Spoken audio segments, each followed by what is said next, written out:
Entonces, ahí estamos grabando, los escucho. ¿Qué tipo de dudas tuvieron? ¿Algo que no entendieron? ¿Algo que quieran que les explique otra vez?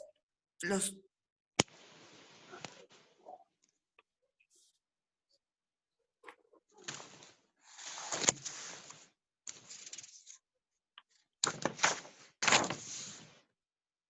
Sin miedo, chicos, lo que necesiten.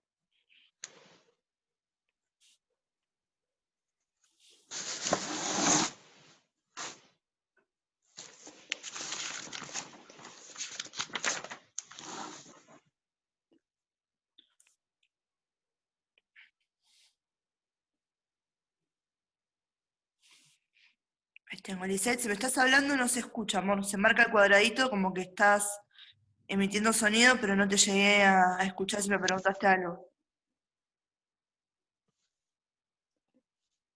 ¿Ahora sí me escucha? Sí, amor, ahora sí, decime. La verdad no entiendo nada sobre la parte del tiroides y hipotálamo. Me ¿Qué confundo. parte?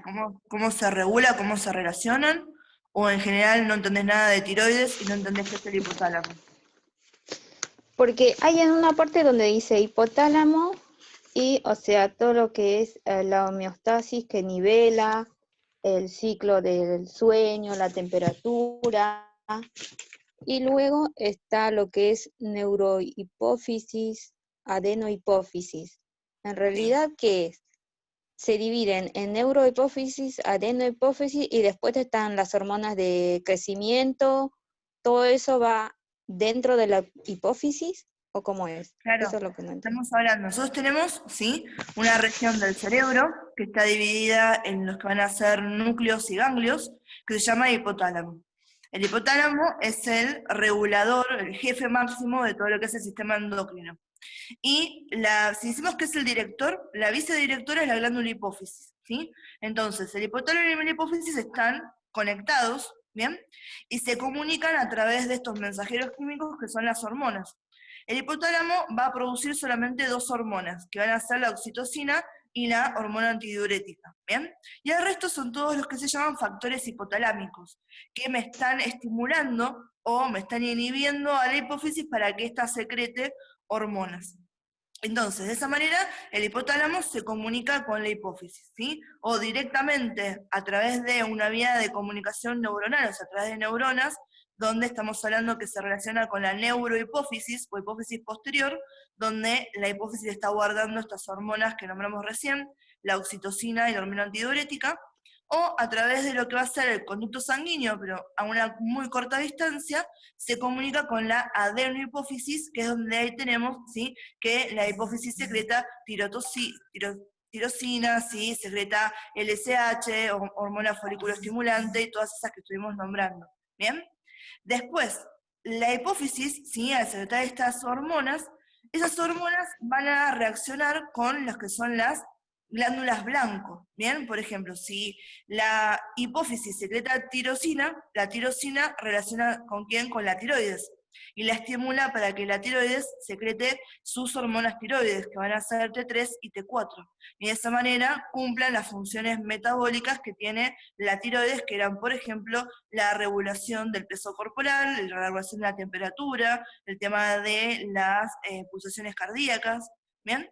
Entonces, esa es la relación que ustedes tienen que entender, y por eso siempre hacemos ese foco importante en lo que se llama el eje de regulación hipotálamo, hipófisis, glándula blanco. ¿Sí? Ahora, cada una de estas estructuras uno las puede estudiar por separado. Yo puedo estudiar el hipotálamo, ¿sí?, con esto que te comentaba, que es una región del cerebro donde yo puedo distinguir núcleos y ganglios. ¿Bien? Puedo estudiar a la hipófisis, es decir, es una glándula endocrina que se divide en una hipófisis posterior, también llamada neurohipófisis, o una hipófisis anterior, también llamada adenohipófisis. Y después puedo estudiar, como lo estuvimos haciendo, a cada una de esas glándulas blancas. Puedo hablar de la tiroides, cómo está formada, qué va a estar haciendo. Puedo hablar del páncreas, cómo está formado, ¿sí?, cuál es su función endocrina en este caso, las glándulas suprarrenales. Después, cuando hablamos femenino, vamos a hablar de los ovarios, ¿sí?, vamos a hablar de los testículos. ¿Bien? Entonces, de esta manera es que está todo separado, pero ¿sí?, son estructuras separadas que se conectan porque estamos estudiando un sistema. Acuérdense que esto ustedes lo vieron en biología, ¿sí? Que un sistema me está unificando un montón de órganos, ¿sí? Y estructuras que están trabajando para un fin en común. ¿Bien? Entonces, ojo con eso, hay una relación que es importantísimo de entender, pero cada una de las cosas que te fui nombrando las podemos aprender y las podemos describir por separado, ¿sí? ¿Se entiende más o menos esto? Sí. ¿Sí? Después, acuérdense, ustedes cuando estamos hablando de la producción hormonal, vamos a decir, bueno, ¿cuáles son las hormonas que produce, o sea, qué produce el hipotálamo? Y ahí tienen para nombrarme esas dos neurohormonas, la oxitocina, la antidiurética, les hago hincapié en esto, porque es algo que se pregunta, ¿sí? Y después tenemos a todos los que son los factores hipotalámicos, ¿bien? Cuando hablamos de la hipófisis, vos me vas a decir que la adenohipófisis, bueno, ¿cuáles son las hormonas que secreta la adenohipófisis? Ya tenemos un montón de las que nombramos, ¿sí? Después vamos a poder hablar en particular, yo te puedo preguntar cuáles son las hormonas que secreta el páncreas, ¿sí? En forma endocrina. Sí, ¿quién me preguntó algo? Me pareció escuchar un profe por ahí.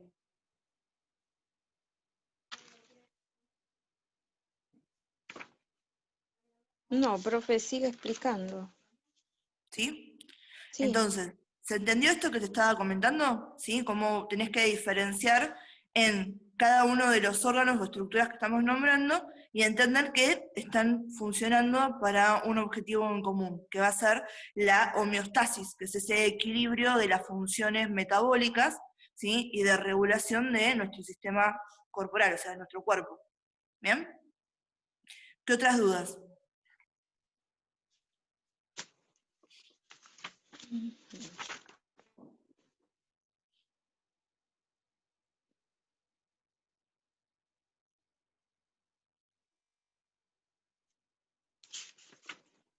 Espere, profe, porque yo lo tenía anotado, pero no lo encuentro. Dale, tranca. Acuérdense, para tener una idea de cómo es el panorama de lo que vimos, ¿sí? Empezamos con introducción al sistema endocrino, ¿sí? ¿Qué era el sistema endocrino? ¿Qué eran las hormonas? ¿Bien? ¿Cómo se clasificaban las hormonas? ¿Bien? Después hablamos del hipotálamo, la hipófisis, el eje de regulación, y hablamos de algunas de estas glándulas que habíamos nombrado. Hablamos del páncreas, hablamos de la tiroides y hablamos hablado de las glándulas suprarrenales. ¿Bien? Eso para que tengan una idea de cuáles fueron los temas que se tocaron dentro de lo que era el sistema endocrino. ¿Sí? Entonces, de cualquiera de esas cosas me preguntan y lo vemos. Y la idea es que no se queden con dudas.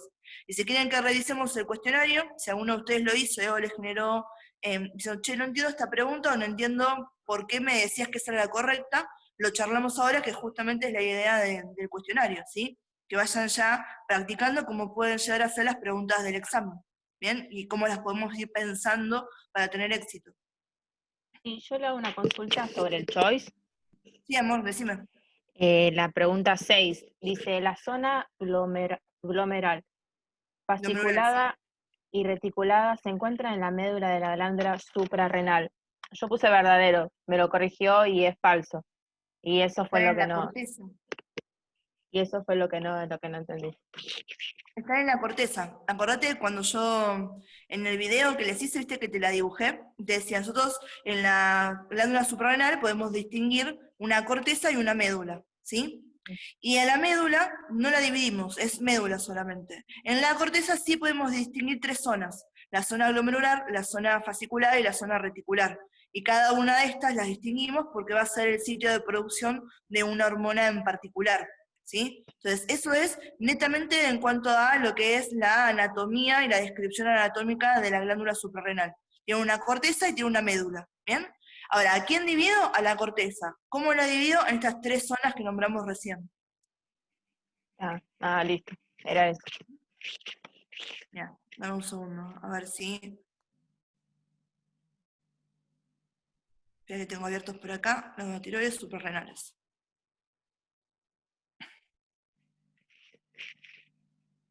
Es la diapo del PowerPoint, ¿sí? La diapo número 4, ¿sí?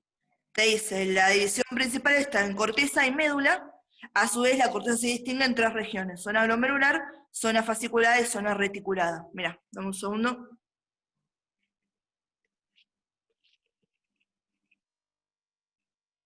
¿Ya saber esta de acá?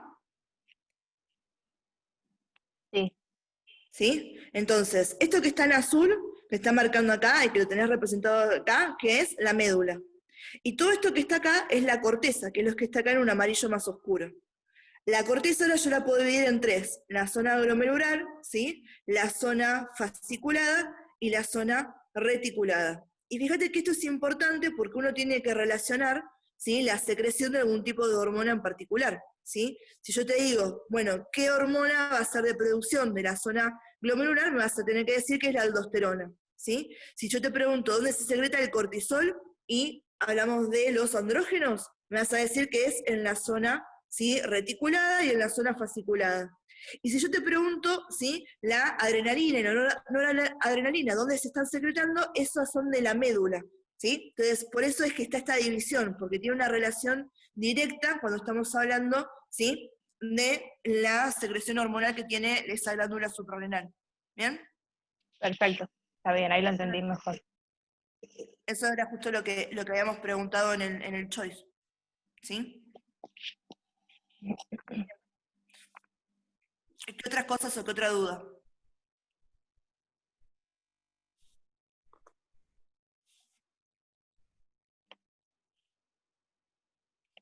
Sin vergüenza, chicos, miren que yo no tengo ningún problema y nadie les va a decir nada. De vuelta, yo les digo y se lo digo con total sinceridad, no hay preguntas tontas, ¿sí? No se queden con dudas porque después avanzamos, ¿sí? Y después son ustedes los que tienen que estar rindiendo un examen. Y no solamente el tema de rendir un examen, el día de mañana tienen que poder tener este conocimiento y haberlo entendido porque van a estar tratando con pacientes, ¿sí? Entonces, aprovechen, sáquense en todas las dudas y no tengan vergüenza de preguntar, que para eso están ustedes pagando una cuota, están ahora conectados al Zoom y estoy yo de este lado, ¿sí? Entonces, pregunten Sí. todo lo que tengan que preguntar. De diabetes tipo 1, tipo 2, profe, ¿podría? Sí, amor. Tenemos una división, algo muy básico que tenemos que saber en cuanto a lo que es diabetes tipo 1 y tipo 2, y tiene que ver con la producción de insulina, ¿sí? ¿Se acuerdan que cuando hablamos de la función endocrina del páncreas, ¿sí?, decíamos que tenía una estructura que eran los llamados islotes de Langerhans, ¿sí?, donde había diferentes células, las células alfa, las beta, las delta, ¿sí?, y las P o F, dependiendo de la literatura, y que cada una de ellas será la que se encargaba de secretarme una hormona en particular. La que nos interesa ahí, cuando hablamos de diabetes, son las células beta, que son las productoras de ¿qué cosa? Insulina. ¿Qué pasa con el diabético tipo 1? Su páncreas no produce insulina, ¿sí? Entonces, el diabético tipo 1, su cuerpo no produce insulina, ¿bien? Y la insulina la necesitamos nosotros para poder regular la incorporación de glucosa a la célula, ¿sí? ¿Por qué era importante que entre la glucosa a la célula? ¿Para qué servía la glucosa en nuestro cuerpo? ¿Se acuerdan esto de biología?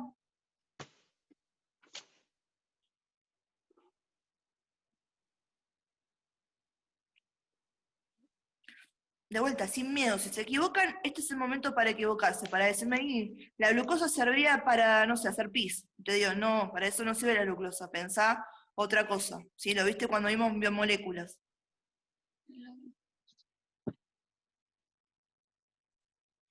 Y si no se acuerdan para nada, me dicen, profe, la verdad que no tengo ni idea qué hacía la glucosa. Deme una mano y cuénteme.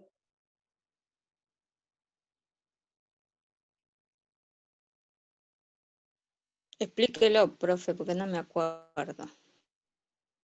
Bien, la glucosa, ¿sí?, es el combustible de nuestro cuerpo. Nuestras células, si lo decimos en criollo, comen glucosa, ¿sí? La energía que necesitan las células para realizar las funciones químicas que mantienen su buen funcionamiento viene de la glucosa, ¿sí? Nosotros la glucosa la incorporamos con el alimento. Ahora, para que la glucosa pueda ingresar a la célula, ¿sí?, necesita de que esté la insulina de por medio para facilitar el ingreso. Si yo no tengo insulina en el medio, ¿sí?, entonces la célula no le copa mucho que entre la glucosa, entonces no voy a tener facilidad para que ingrese la glucosa, y cuando la glucosa no ingresa a la célula, permanece en la sangre. Y si la glucosa permanece en la sangre, que estemos diciendo que el paciente tiene una hiperglucemia, o sea, hiper de alto y glucemia de glucosa en sangre, ¿sí?, esto me lleva a que se generen daños a nivel de los vasos sanguíneos, a nivel de los nervios y todos esos problemas que después tiene el paciente diabético, ¿sí? Entonces, es súper necesario que el paciente que es diabético tipo 1, que su cuerpo no genera insulina, que es necesaria para que la célula pueda incorporar las glucosas, que es necesaria para que la célula pueda realizar sus funciones a través de haber obtenido esa energía, necesite de alguna forma poder incorporar esa insulina. Entonces, el diabético de tipo 1 va a ser insulino dependiente. El resto de su vida va a tener que inyectarse insulina, ¿sí? Y o va a tener que tener, por ejemplo, una de esas bombas de inyección constante, ¿sí? Acuérdense que ustedes seguramente lo vieron en fármaco, las diferentes presentaciones donde uno podía tener acceso a esta medicación. En las jeringas, ¿sí? Que estaban en unidades, ¿sí? de insulina, podemos tener las lapiceras, ¿sí? O las bombas también, ¿sí? Que son de emisión continua, ¿bien? Entonces, yo lo que quiero que a ustedes les quede claro es que uno va sumando conocimientos y que todo esto se relaciona. Yo tengo que entender que la glucosa es necesaria para que la célula tenga energía y que si la célula no tiene energía, la célula no puede realizar las funciones. Si la célula no realiza sus funciones, ¿qué pasa con esa célula? Se muere. Piensen en ustedes, si ustedes no comen, ¿sí? Y no reciben aportes de nutrientes, ¿sí? Sobre todo no comen, ¿sí? Llega un momento en que terminan muriéndose. Yo puedo aguantar un tiempo, pero llega un momento en que si no como, no tengo esa energía, no lo puedo sostener. Con las células, que es nuestra unidad constitutiva, así lo más chiquito de lo que estamos hechos, ¿sí? A nivel de la teoría celular, entonces está pasando exactamente lo mismo. Si no tengo glucosa, la célula no puede realizar sus funciones químicas, no funciona bien y termina muriéndose. Por lo tanto, ¿sí? Si yo para que la glucosa, que es necesaria para la célula, necesito que estuviese en el medio de la insulina, que es un facilitador para que entre la glucosa dentro de la célula, ¿sí? Entonces yo tengo que pensar que el paciente que no genera insulina, sí o sí va a ser insulino dependiente. De alguna manera va a tener que poder recibir esa insulina, porque si no, una función netamente vital para su sobrevida no la puede llevar a cabo, ¿sí? ¿Se entiende esto que les comenté recién? ¿Cuál es la relación entre la glucosa y la actividad de las células? ¿Cuál es la relación entre la glucosa y la insulina? ¿Y cuál es la relación entre el diabético tipo 1 y la insulina? ¿Sí? Diabético tipo 1 no genera insulina, porque en su páncreas las células beta no funcionan. No tengo insulina, no puedo hacer que la insulina me ayude a que ingrese la glucosa a la célula entonces no estaría recibiendo los aportes necesarios de glucosa, y no solamente tengo el problema de que la célula ahora no tiene energía, sino que además tengo un montón de glucosa, ¿sí? en la sangre que me genera daño a nivel sistémico, sobre todo a nivel de los vasos sanguíneos y a nivel de los nervios, ¿sí? ¿Se entiende esa relación que les hice recién? En resumen, sería el azúcar que tenemos en sangre por la glucosa, digamos. ¿Sí? Cuando vos estás hablando, yo quiero saber los niveles de glucosa que tiene un paciente, ¿sí? Yo quiero saber cuánta glucosa está en circulación, ¿sí? De ahí podemos hablar de hiperglucemia, si los valores están por arriba de los normales, o puedo hablar de hipoglucemia si están por abajo. Acuérdense, hiper para arriba, ¿sí? Por arriba de lo normal, hipo por abajo, ¿sí? Y de ahí vienen las funciones. Si yo les digo, la insulina, ¿qué tiene? Una función ¿hiperglucemiante o hipoglucemiante? ¿Qué les parece que va a ser la función de la insulina? Hipoglucemiante, ¿por qué? Para que mantenga al diabético, que no se... Bien, pero explícame por qué la insulina tiene una función hipoglucemiante. ¿Qué está haciendo la insulina? Está ayudando a que el diabético no suba el número de diabetes, para que no sea hiper. Me está ayudando a, esto es la cuestión de Mantenerlo, cuál sería digamos. el objetivo que le damos glucosa, ¿sí? Yo lo que quiero es que vos me puedas decir a nivel fisiológico, o sea, de cómo se comporta la insulina, ¿sí? ¿Por qué la insulina es hipoglucemiante? ¿Qué está haciendo que me lleve a mí a decir que va a generar que tengo menos glucosa en sangre? Acuérdense, ¿qué les comenté recién? Está manteniendo al diabético para que no se eleve y sea hiper. Lo está ayudando, es lo que lo mantiene. Está ayudando a que la glucosa llegue a las células. ¿Disminuye Perfecto. los niveles de la glucemia? Claro, ¿Sanguínea? pero justo lo que dijo Alejandra es lo que yo estaba necesitando que ustedes me digan, ¿sí? La insulina lo que está haciendo es agarrar esa glucosa que está en la sangre y me está ayudando a que entre dentro de la célula, ¿sí? Entonces, si yo la glucosa la tengo adentro de la célula, no la tengo en la sangre. Por lo tanto, si le hago un estudio al paciente de sangre, voy a ver que los niveles de glucosa están más bajos, porque esa glucosa no la tengo en sangre, la tengo adentro de la célula, ¿sí? Entonces, como hace que la glucosa entre dentro de la célula, tiene un efecto hipoglucemiante. Me baja los niveles de glucosa en sangre porque ayudó que esa glucosa esté adentro de la célula donde tiene que estar, ¿sí? ¿Se entiende esto porque es hipoglucemiante? Eso es cuando decimos, ¿por qué? ¿Qué está haciendo la insulina? ¿Qué es lo que ustedes tienen que entender? Porque si no, después terminan repitiendo conceptos, ¿sí? Y lo importante de acá es entender esa relación, ¿sí? Hablamos de la relación que tenía la glucosa con la célula y la relación que tiene la insulina con la glucosa, ¿sí?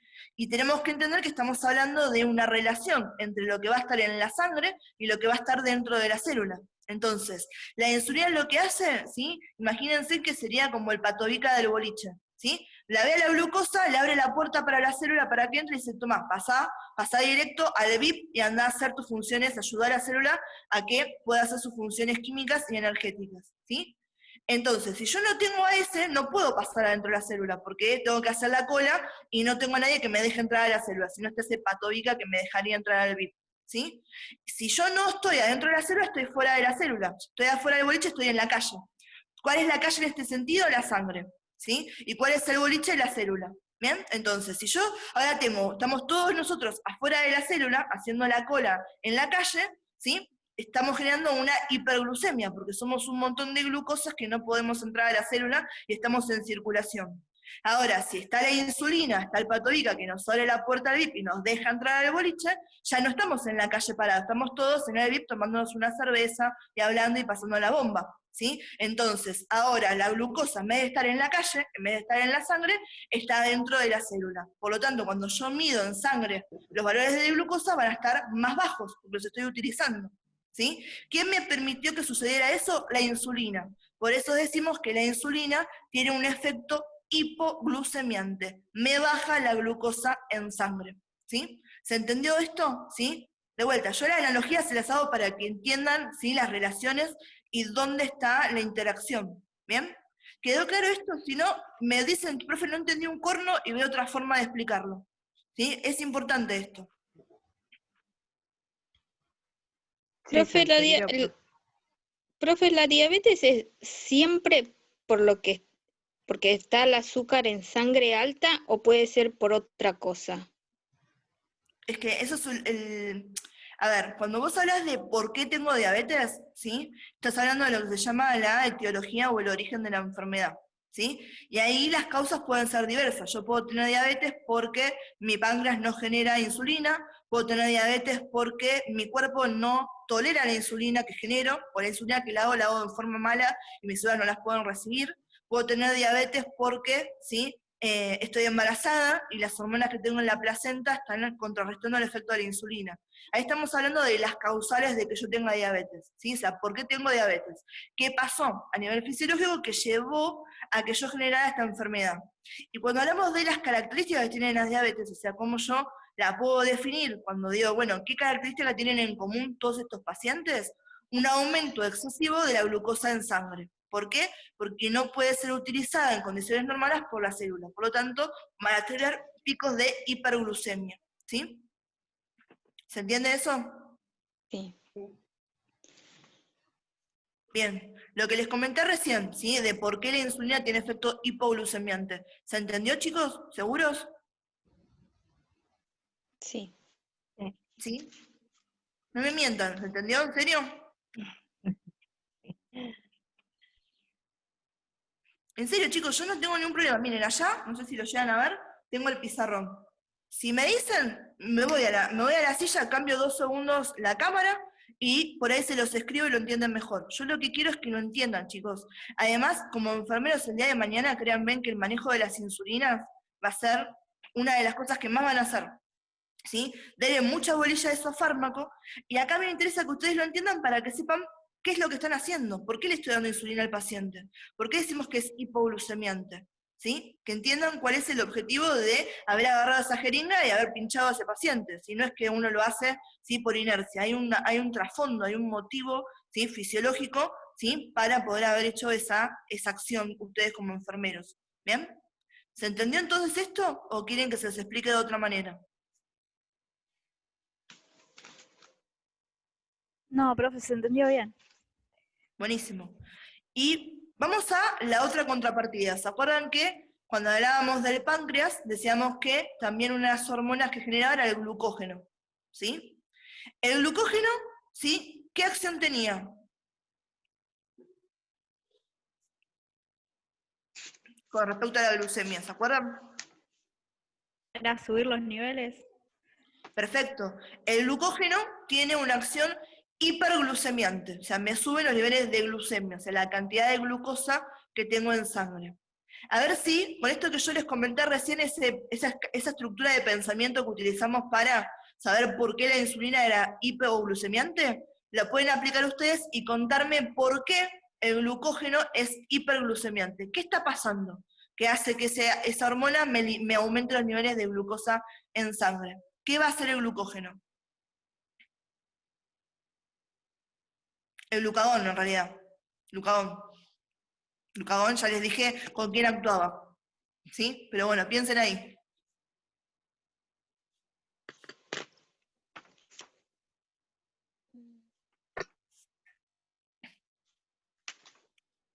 De vuelta, sin miedo. ¿Qué se les ocurre? Ya les dije que hay una relación entre el glucagón y el glucógeno. Y sabemos que es hiperglucemiante. ¿Por qué el glucagón tiene efecto hiperglucemiante? ¿Por qué me sube los niveles de glucosa en sangre? ¿Qué les parece que puede estar en la relación? ¿Dónde puede estar la relación?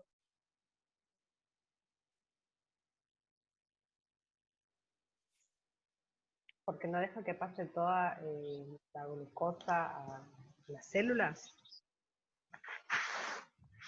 No está ahí justamente.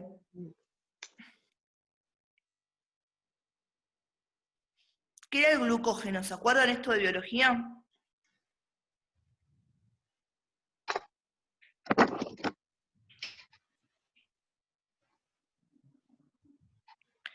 Si alguno de ustedes me escuchó a mí hablar en biología, cuando yo les explicaba qué era el glucógeno, les decía que el cuerpo, ¿sí? No es como nosotros. Vieron que uno se sirve la comida, ¿sí? Y a veces, por no dejar la última papa, no tengo más hambre, pero me la como igual.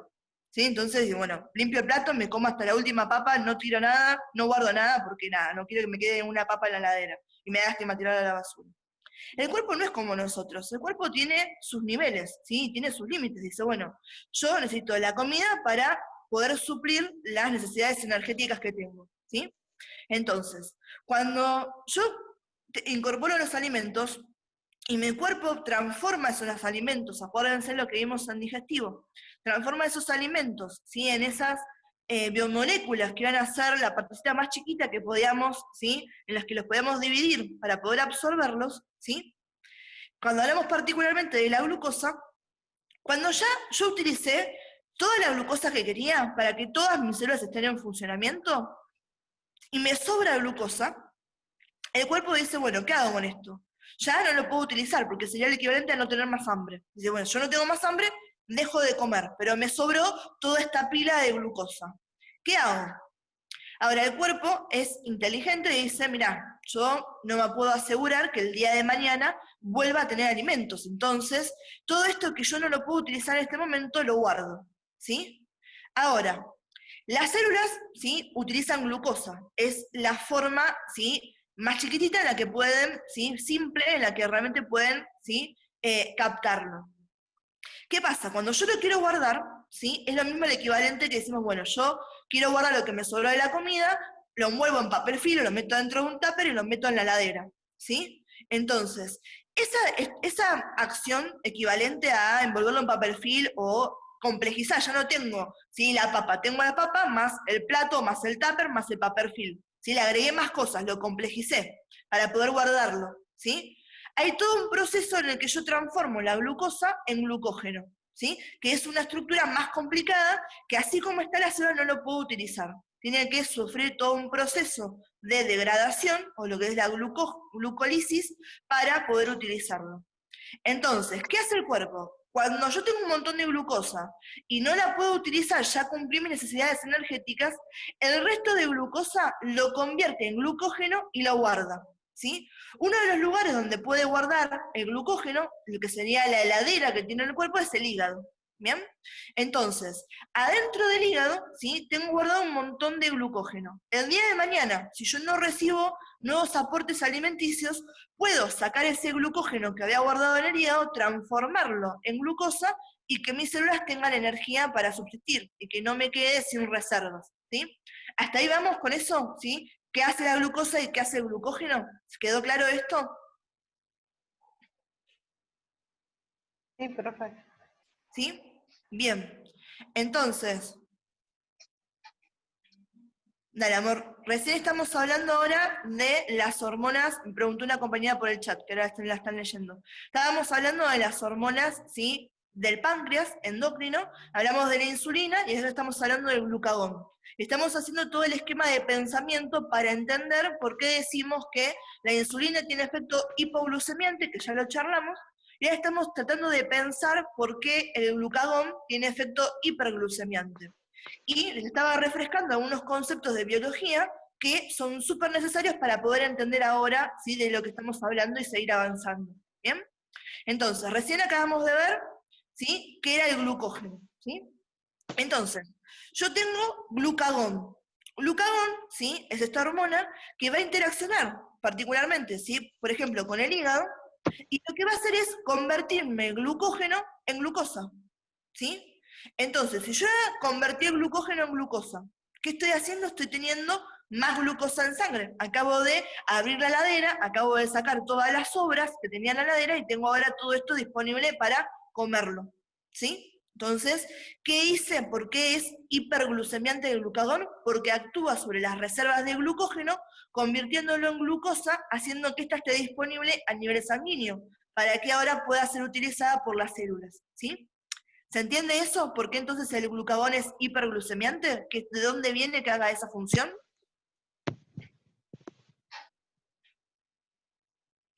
¿Se entendió? Sí, profe. ¿Sí? Bien, ahora, ojo con esto, ¿sí? Que la insulina y el glucagón, ¿sí? Este tema de la hiperglucemia, la hipoglucemia, ¿sí? O la alteración de los niveles de glucemia, estamos hablándolos en condiciones fisiológicas normales, o sea, no es patológico la función que tiene la insulina, no es patológica la función que tiene el glucagón, ¿sí? Todo el tiempo, si nosotros estamos haciendo hiper e hipoglucemia, si yo acabo de comer recién, los niveles de, sangre, de glucosa en sangre van a estar elevados, porque acabo de incorporar, ¿sí? Glucosa. Y si yo estuve 5 horas sin comer, voy a tener los niveles de glucosa en sangre disminuidos, ¿sí? Es ahí entonces, para que yo no llegue a niveles extremos de hiperglucemia o de hipoglucemia, que si todo está funcionando normal en mi páncreas, la insulina y el glucagón hacen que todo esto se mantenga en equilibrio, ¿sí? Si yo tengo mucha glucosa en sangre, va a activarse la insulina para hacer que esos niveles de glucosa desciendan. Y si yo tengo poca glucosa en sangre, va a activarse el glucagón para que los niveles de glucosa en sangre aumenten, ¿sí? Yo siempre esté en ese equilibrio. Acuérdense del concepto de homeostasis, que yo lo estoy buscando en cada uno de los sistemas de regulador. Hasta lo más chiquito que hablemos, siempre hablamos de ese equilibrio que es el momento o el estado o el rango, ¿sí? Donde le gusta funcionar a mi cuerpo. ¿Bien? Entonces, eso es lo que les tiene que quedar en claro a ustedes y cómo se entiende, ¿sí? Y lo que es mi esperanza que puedan entender ustedes, ¿sí? De por qué decimos que la insulina es hipoglucemiante y por qué decimos que el glucógeno es hiperglucemiante, ¿sí? Para no repetir los términos y no entenderlos. La idea es entender el por qué, ¿sí? Y de vuelta, fíjense en acá, en la importancia de ir construyendo sobre las bases que tenemos. Biología era una de las bases súper necesarias para poder entender ahora más de lo que es anato. Como el día de mañana anatomía y biología van a ser las bases para que ustedes entiendan adultos y ancianos, que es una materia súper troncal de la carrera, ¿sí? Hasta acá entonces se fue entendiendo esto que comentamos recién.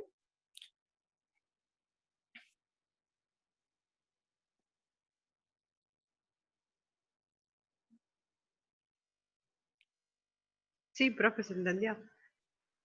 Bien, amores. ¿Qué otras dudas? Nos quedan 3 minutos para preguntar algo más, igual después hacemos otro Zoom. Pero las escucho. ¿Qué pregunta tienen? ¿O qué cosa no se entendió del todo? ¿Por qué dice, profe, diabético tipo 2, la diferencia con el tipo 1? El diabético tipo 2, ¿sí? Lo que tiene ahí es que produce insulina en cuestiones normales, ¿sí? O sea, no está el problema en la producción de insulina. El tema está en que el cuerpo no puede recibir esa insulina, ¿sí?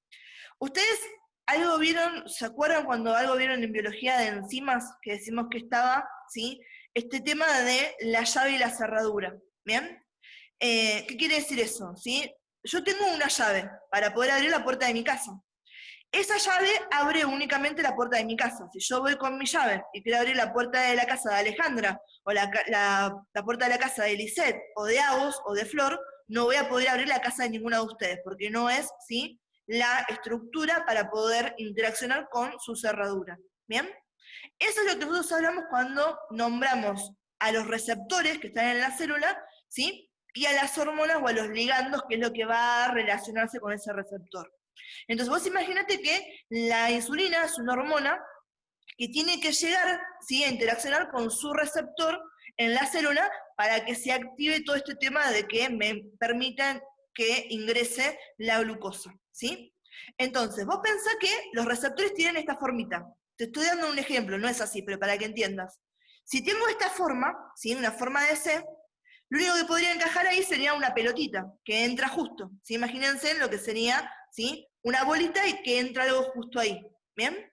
Ahora, si la insulina, en vez de venir en forma de bolita, viene así, no me entra en ese receptor, ¿sí? Entonces, yo tengo insulina, pero los receptores no la pueden recibir, no la pueden reconocer. Entonces, voy a tener un montón de insulina, pero mi cuerpo no la puede utilizar, y por lo tanto, no voy a poder tener las funciones que realmente hace la insulina. O, ¿sí?, lo que está pasando es que no es que es tan extremo que nada de la insulina voy a poder recibir, pero gran parte de esa insulina no la voy a poder estar utilizando. Por lo tanto, ¿sí?, no voy a tener las funciones que acabamos de hablar que hacía la insulina y que eran necesarias para el correcto funcionamiento fisiológico de la persona, ¿sí? Entonces, en el diabético tipo 2, genera insulina, pero el cuerpo es incapaz de poder utilizarla en forma plena esa insulina. Por lo tanto, también se generan esas hiperglucemias, pero la forma en que lleva la hiperglucemia es diferente, ¿sí? Es lo que empieza seguramente, si alguno escuchó, con la famosa resistencia a la insulina. ¿Por qué hablamos de resistencia a la insulina? ¿Quién se está resistiendo? La célula, porque no la puede reconocer. Esa insulina viene, algo raro tiene, ¿sí? No está haciendo del todo bien. Entonces, la célula dice, no, yo quiero la insulina que venga redondita, perfecta, que se pueda encastrar bien con mi receptor. Si no es así, no te utilizo, ¿bien? Y eso le está pasando al diabético de tipo 2, ¿sí? Después, ahora que ya me va a hacer bullying en el Zoom, tenemos diferencias a nivel de la fisonomía de la persona, ¿sí?, y de la edad, cuando hablamos de tipo 1 y de tipo 2. Se corta el Zoom, volvemos y ahí lo seguimos charlando, ¿les parece?